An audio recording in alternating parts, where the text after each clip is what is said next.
Assalamualaikum warahmatullahi wabarakatuh. Saya Harma dengan NIM 18010105064 dari Prodi PIAUD. Di sini saya akan memenuhi salah satu tugas mata kuliah permainan dan bermain di Raudatul Atfal.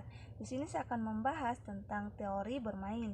Dan sebelum saya membahas tentang teori bermain, terlebih dahulu saya akan membahas tentang pengertian bermain dan permainan. Jadi, dalam Kamus Besar Bahasa Indonesia, yang dimaksud dengan bermain adalah berbuat sesuatu yang menyenangkan hati dengan alat tertentu atau benda atau tidak menggunakan alat. Sedangkan permainan adalah suatu perbuatan yang mengandung keasikan yang dilakukan atas kehendak diri sendiri, bebas tanpa paksaan dengan bertujuan untuk memperoleh kesenangan pada waktu melakukan kegiatan tersebut atau permainan tersebut. Selanjutnya, teori bermain. Jadi berdasarkan sifatnya, teori bermain dibedakan menjadi dua, yaitu teori bermain klasik dan teori bermain modern. Teori bermain klasik muncul sebelum abad ke-20 dan sebagian besar menggambarkan suatu kekuasaan dan kekuatan pada saat teori itu diangkat dan dimunculkan. Sedangkan teori modern, jadi teori-teori modern ini mengkaji tentang bermain tidak hanya menjelaskan mengapa muncul perilaku bermain, tapi para tokoh juga berusaha untuk menjelaskan manfaat bermain bagi perkembangan anak. Jadi menurut pandangan dari para pakar psikologi dan biologi, teori klasik meliputi 6 teori, di mana yang pertama yaitu teori rekreasi atau pelepasan, di mana teori ini pendapat bahwa bermain merupakan kegiatan yang berlawanan dengan kerja dan kesungguhan. Bermain merupakan imbangan antara kerja dengan istirahat. Jadi orang yang merasakan penat akan bermain dan berkreasi untuk mengadakan pelepasan agar kesehatan jasmani dan rohaninya segera kembali. Yang kedua yaitu teori teleologi atau pembawaan. Jadi teori ini membahas bahwa permainan merupakan kegiatan yang mempunyai tugas biologis yang akan digunakan oleh manusia untuk mempelajari fungsi hidup, penguasaan gerak, rasa ingin tahu, persaingan sebagai persiapan hidup di masa yang akan datang. Jadi seseorang bermain bukan karena muda, tetapi melalui bermain seseorang akan menjadi awet muda.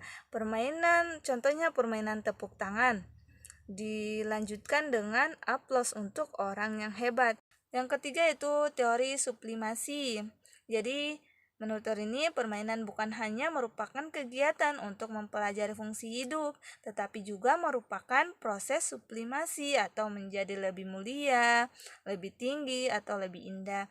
Melalui bermain, seseorang yang memiliki insting naluri yang rendah akan belajar untuk berubah dan meningkatkan menjadi perbuatan dan tindakan yang lebih baik atau tinggi. Jadi contohnya permainan celuba diteruskan dengan kegiatan mengusap muka saat berdoa. Yang keempat yaitu rekapitulasi atau evolusi atau reinkarnasi, di mana permainan merupakan kesimpulan dari masa lalu.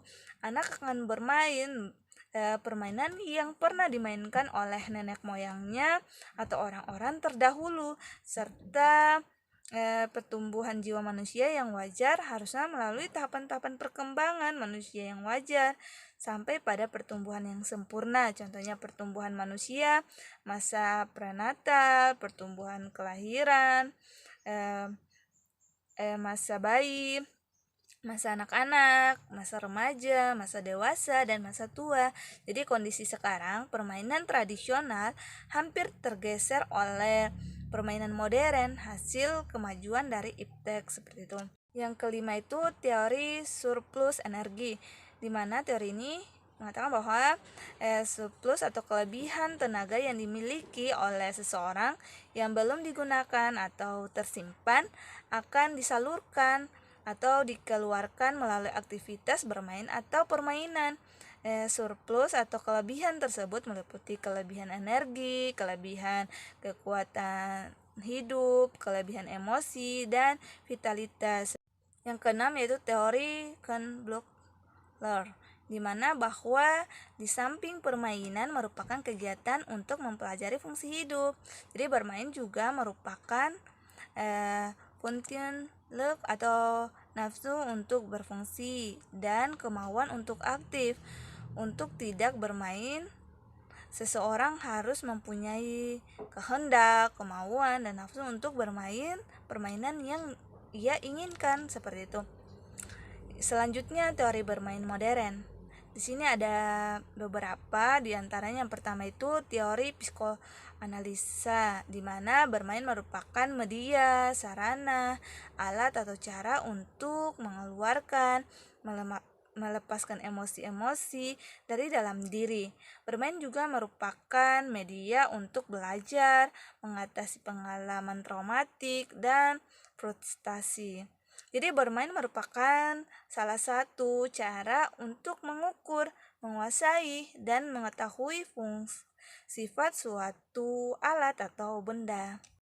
Yang kedua yaitu teori kognitif, di mana bermain merupakan kegiatan atau tahapan perkembangan kognitif, yaitu daya tiru, daya ingat, daya tangkap, dan daya imajinasi.